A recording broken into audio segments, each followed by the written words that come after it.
Terima kasih Ustadz, panjang umur sehat selalu, amin. Nah, kan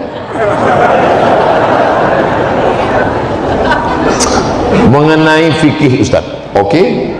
Air kencing itu kan najis, ya. Air sperma itu kan suci, tidak najis. Mengapa apabila kita kencing hanya istinja saja, sementara itu najis? Kenapa kita keluar sperma harus mandi? Sudah gitu kata Nabi.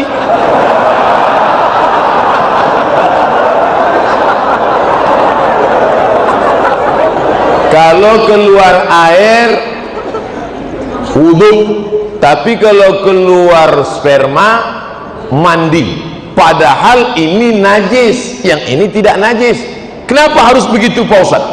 Pokoknya sudah begitu kata Nabi Muhammad, jangan tanya-tanya.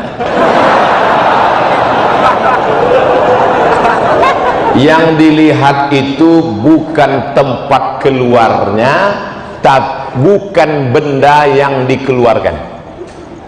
Yang dilihat itu bukan saluran tempat keluarnya, bukan pula cairan yang dikeluarkan, tapi yang dilihatkan itu adalah talazzuz. Talazzuz ada rasa nikmat. Maaf, ada orang sakit tiba-tiba keluar sperma, apakah dia wajib mandi junub? Tidak, karena tidak ada rasa nikmat. Ketika keluar rasa nikmat, talazzuz namanya. Talazzuz diambil dari kata laziz, nikmat, tapi bukan yang lembaga amil zakat.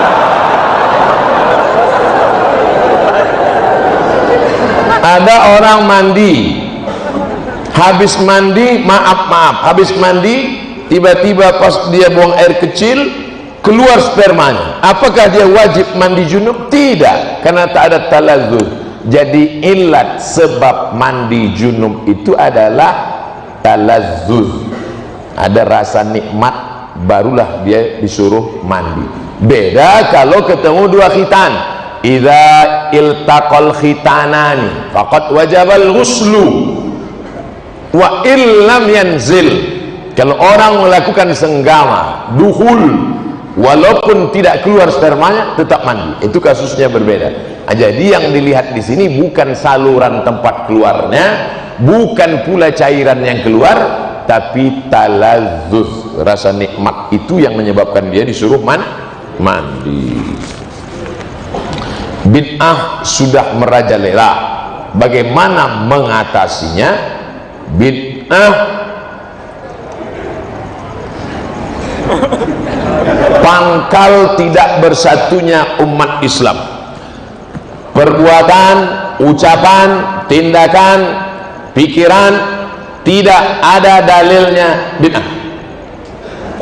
Sesuatu yang tak ada dalilnya bid'ah.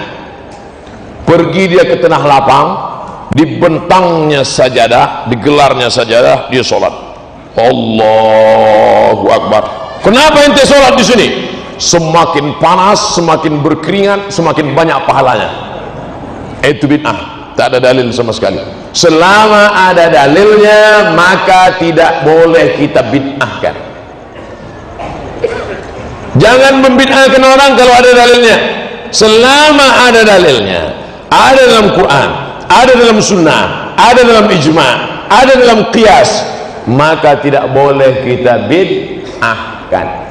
Ibu-ibu kumpul ramai-ramai baca Yasin, Yasin wal Qur'anil Hakim, innaka laminal mursalin ala siratim mustaqim. Toto ada orang bid'ahkan. Apa ini ramai-ramai baca Yasin? Bid'ah. Belum tentu bid'ah, bro, karena masih ada dalilnya, dalil am, dalil umum. Man qara'a Yasin fi lailatin, siapa yang baca Yasin pada suatu malam, asbaha maghfuran lah, pada waktu subuhnya dia sudah diampunkan Allah Subhanahu wa taala. Oleh sebab itu jangan mudah saling membid'ahkan, karena ketika kau katakan hei pelaku bid'ah, maka sama artinya kau katakan hei penghuni neraka jahanam.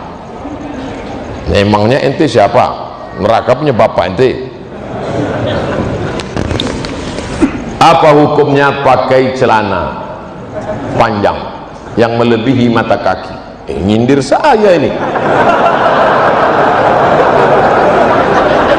Apakah itu termasuk orang masuk neraka?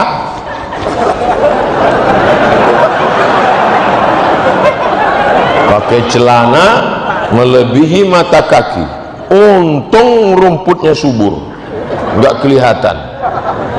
Ini celana melebihi mata kaki, apakah masuk neraka? Ma asfalal ka'baini finnar.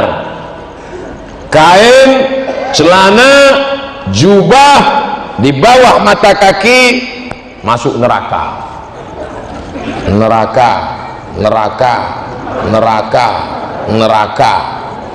Jangan baca satu hadis, ada hadis yang lain. Man jarra thawbahu khuyala.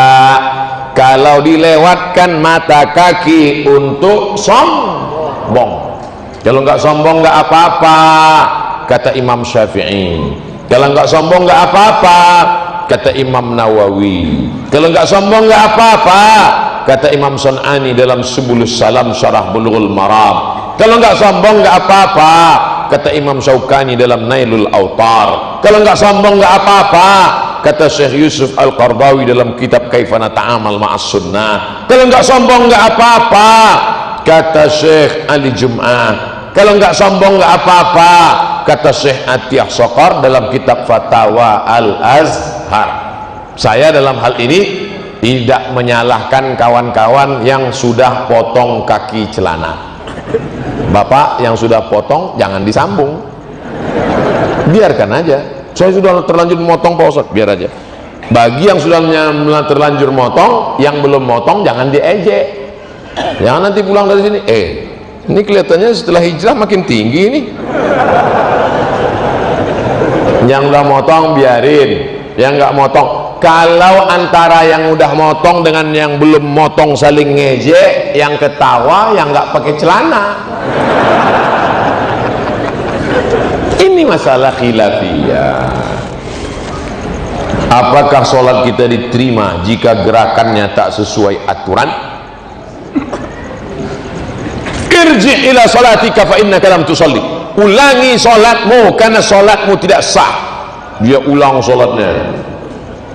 Nabi nyuruh ulang. Irji' ila sholatika fa innaka lam tusalli. Ulangi sholatmu, sholatmu enggak sah. Dia ulang sholatnya. Irji' ila sholatika fa innaka lam tusalli. Ulangi sholatmu karena sholatmu tidak. 3 kali disuruh ulang. Kenapa? Karena tidak ada tumakninah. Kalau engkau rukuk hatta tatma'inna raki'an, subhana rabbiyal azim wa bihamdi, subhana rabbiyal azim wa bihamdi, subhana rabbiyal azim wa bihamdi. Kalau engkau i'tidal sampai tumakninah, Rabbana lakal hamdu mil'us samawati mil'ul ardi mil'u ma syi'ta min syai'in ba'du. Kalau engkau dulu antara sujud sampai tumakninah, Rabbi firli warhamni wajburni warfa'ni warzuqni wahdini wa'afini wa'fu anni. Nah, jangan sholat seperti bambu ditiup angin.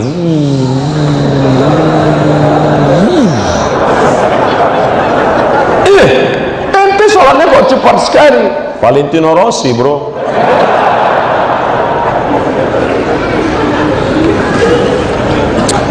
Tidak sesuai aturan karena sopnya sempit. Sempit sopnya. Gimana sopnya sempit? Darurat tubihul mahzurat. Di Masjidil Haram, Masjid Nabawi, ma baina baiti wa minbari, antara mimbarku dan rumahku, rawdatun min riyadil jannah, taman surga. Karpetnya warna hijau, yang lain merah, saya hijau. Taman Raudhah. Sampai di situ sempit. Mau ruku aja setengah. Allah, di depan orang Afrika. Oleh sebab itu maka saat itu darurat. Tapi di Masjid Az-Zikra, Masjid Az-Zikra pun sempit juga. Masya Allah. Apa tiap malam begini? Amin ya Rabbal. Oleh sebab itu maka kalau dalam keadaan sempit termaafkan. Darurat Masjid Haram, Masjid Nabawi, di Hijr Ismail. Tapi dalam keadaan lapang mestilah sempurna. Kadang masjidnya lapang, tapi dianya yang sempit, karena tidak bisa tegak berdiri, sakit, duduk di kursi. Maka itu pun la yukallifullahu nafsan illa wus'aha, duduk di kursi. Allahu Akbar. Ada kursi? Tak ada. Minta kursi.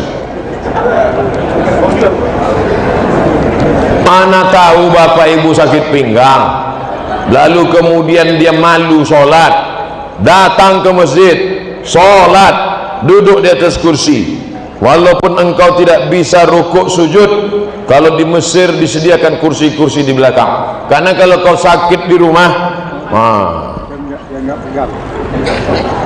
jangan langsung duduk dari awal, berdiri dulu. Allahu Akbar, berdiri. Bismillahirrahmanirrahim. Alhamdulillahi rabbil alamin, sampai habis ayat. Inna a'tainakal kautsar fasalli li rabbika wanhar inna syani'aka huwal abtar. Rukuk tak bisa, langsung duduk. Allahu Akbar, lalu rukuk.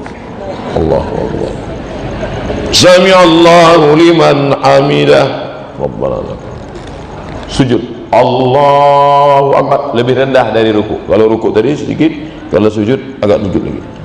Tangannya tetap alal. Masih sholat pak? Terima kasih.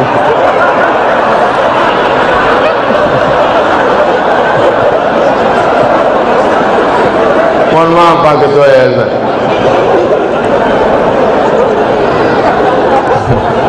Sholat kok ngomong.